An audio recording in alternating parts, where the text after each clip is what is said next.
সত্যজিৎ রায় পরিচালিত অপুর সংসার সিনেমার এই দৃশ্যটা সৌমিত্র চ্যাটার্জির ট্রামে চড়ার এই দৃশ্যটি দেখার পর থেকেই আমার মনে কলকাতা ট্রামে ভ্রমণ করার প্রবল ইচ্ছে জন্ম নেয়। কিন্তু আমার বাড়ি কলকাতা থেকে অনেক দূরে, আর বয়সও ছিল খুবই কম, তাই সেই ইচ্ছে আর পূরণ হয়নি। সময় এগিয়ে এলো, বড় হলাম, ভাবলাম এবার হয়তো বহুদিনে সে স্বপ্নটা পূরণ হবে।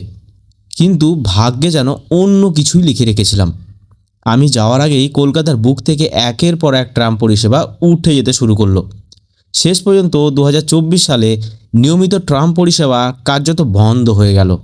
মনে হয়েছিল হয়তো আর কোনো দিন এই ঐতিহাসিক ট্রামে চড়ার সুযোগ হবে না।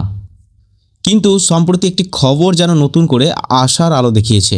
পশ্চিমবঙ্গে নতুন সরকার মানে বিজেপির হাত ধরে 152 বছরের ঐতিহ্যবাহী কলকাতা ট্রামকে আধুনিক প্রযুক্তির মাধ্যমে নতুন রূপে ফিরিয়ে আনার সম্ভাবনা নিয়ে আলোচনা শুরু হয়েছে। এই খবর শুনে শুধু আমি নয়, আমার মতো অসংখ্য বাঙালির মনেও আবার আনন্দ আর আশার সঞ্চয় হয়েছে।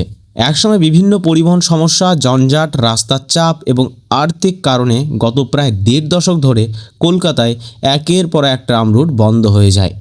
অবশেষে 2024 সালে নিয়মিত ট্রাম পরিষেবা কার্যতর একেবারে ইতিহাসে পরিণত হয়। কিন্তু এখন প্রশ্ন একটাই, আধুনিক প্রযুক্তির হাত ধরে আবার কি কলকাতার রাস্তায় ফিরবে সেই ঐতিহাসিক ট্রাম, নাকি ইতিহাস থেকে যাবে? তো চলুন শুরু থেকে শুরু করি। একটা সত্যি কথা, আজ থেকে 2 বছর আগে যে ট্রাম পরিষেবা ছিল কলকাতার বুকে, সেটা আর কোনোদিনও ফিরবে না। কিন্তু রাজ্য সরকারের তরফে জানানো হয়েছে, অস্ট্রেলিয়া ও ইউরোপের বিভিন্ন শহরের ব্যবহৃত আধুনিক লাইট ট্রাম বা লো ফ্লো ট্রামের মডেল নিয়ে সমীক্ষা করা হচ্ছে। নতুন প্রজন্মের এই ট্রামগুলো আগের তুলনায় অনেক দূরত্ব, বেশি আরামদায়ক এবং পরিবেশ বান্ধব হবে। অনেক শহরে এগুলো ব্যাটারি বা উন্নত বৈদ্যুতিক প্রযুক্তিতে চলতে পারে।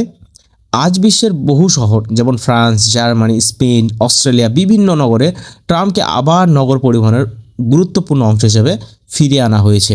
কারণ ট্রাম কার্বন নিগম কমায়, জ্বালানি সাশ্রয় করে, শব্দ দূষণ কমায় এবং দীর্ঘমেয়াদে টেকসই গণপরিবহন হিসেবে কাজ করে। তো এই সমস্ত বিষয়ের ওপরে লক্ষ্য রেখে এইটুকু আশ্বাস পাওয়া যায় যে আজ নয়তো কাল কলকাতার বুকে ট্রাম আবার ফিরে আসবে, কিন্তু সে নেবে এক আধুনিক সাজ। তবে সরকারের কাছে আমার একটি ছোট্ট অনুরোধ আমি এই ভিডিওর মাধ্যমে তুলে ধরব। কলকাতার বুকে প্রতিদিন লক্ষ লক্ষ মানুষ জীবিকার তাগিদে এক প্রান্ত থেকে অন্য প্রান্তে ছুটে বেড়ান। কেউ নিজের 2 চাকার গাড়িতে, কেউ ব্যক্তিগত 4 চাকা গাড়িতে, আবার কেউ ভাড়ার গাড়ির উপর নির্ভর করেন। এর ফলে প্রতিদিন রাস্তায় গাড়ির সংখ্যা বাড়ছে, তৈরি হচ্ছে ভয়াবহ জঞ্জাট এবং বাড়ছে বায়ু দূষণ। আমার মতে এই সমস্যা সমাধানের আধুনিক ট্রাম হতে পারে একটি কার্যকর উদ্যোগ। বিশ্বের অনেক বড় শহর যেমন নিউ ইয়র্ক, লস অ্যাঞ্জেল জনসাধারণকে গণপরিবহনের দিকে উৎসাহিত করতে বিভিন্ন ধরনের ভর্তুকি বা বিনামূল্যে পরিষেবা চালু করেছে। ঠিক তেমনইভাবে যদি কলকাতায় আধুনিক প্রযুক্তির দ্রুতগতির ট্রাম চালু করা হয় এবং এর ভাড়া সাধারণ মানুষের লাগালের মধ্যে রাখা হয়, কিংবা নির্দিষ্ট কিছু ক্ষেত্রে বিনামূল্যে ব্যবহার করার সুযোগ দেওয়া হয়, তাহলে অনেক মানুষ ব্যক্তিগত গাড়ির বদলে ট্রাম ব্যবহার করতে আগ্রহী হবেন। এর ফলে শুধু জঞ্জাট কমবে না, কমবে জ্বালানির ব্যবহার, বায়ু দূষণ ও অনেকটা নিয়ন্ত্রণে আসবে। একই সঙ্গে কলকাতার ঐতিহ্য বেঁচে থাকবে এবং শহর আরও পরিবেশ বান্ধব হয়ে উঠবে।